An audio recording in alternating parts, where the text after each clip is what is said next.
Assalamualaikum warahmatullahi wabarakatuh. Selamat pagi anak-anak. Bagaimana kabarnya pada pagi hari ini? Sehat semua kan?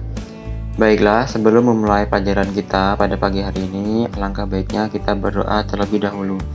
Bismillahirrahmanirrahim. Rabbi zidni ilman warzuqni fahman. Amin. Baiklah, hari ini kita akan masuk pelajaran mengenai Isra Mi'raj. Ada yang tahu Isra Mi'raj itu apa? Baiklah, di sini Bapak akan menjelaskan pengertian dari Isra Mi'raj. Isra Mi'raj merupakan peristiwa maha dahsyat yang dialami Rasulullah Shallallahu Alaihi Wasallam. Sebelumnya, tak ada satupun manusia yang mengalaminya.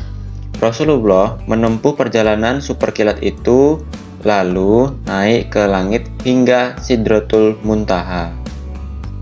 Isra atau Sara artinya adalah perjalanan di malam hari. Secara istilah, Isra adalah perjalanan Rasulullah Shallallahu Alaihi Wasallam pada suatu malam di Masjidil Haram di Mekah ke Masjidil Aqsa di Palestina.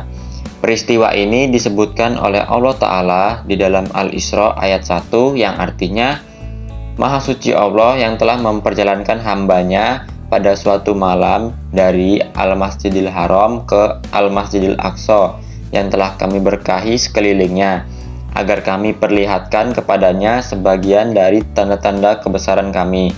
Sesungguhnya dia adalah maha mendengar lagi maha mengetahui. Sementara itu, Mi'raj secara bahasa artinya adalah naik.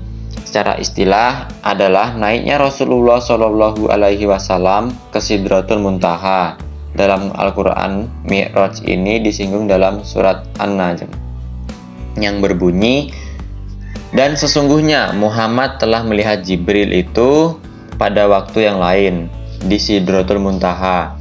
Di dekatnya ada surga tempat tinggal ketika Sidratul Muntaha diliputi oleh sesuatu yang meliputinya. Penglihatannya tidak berpaling dari yang dilihatnya itu dan tidak pula melampauinya.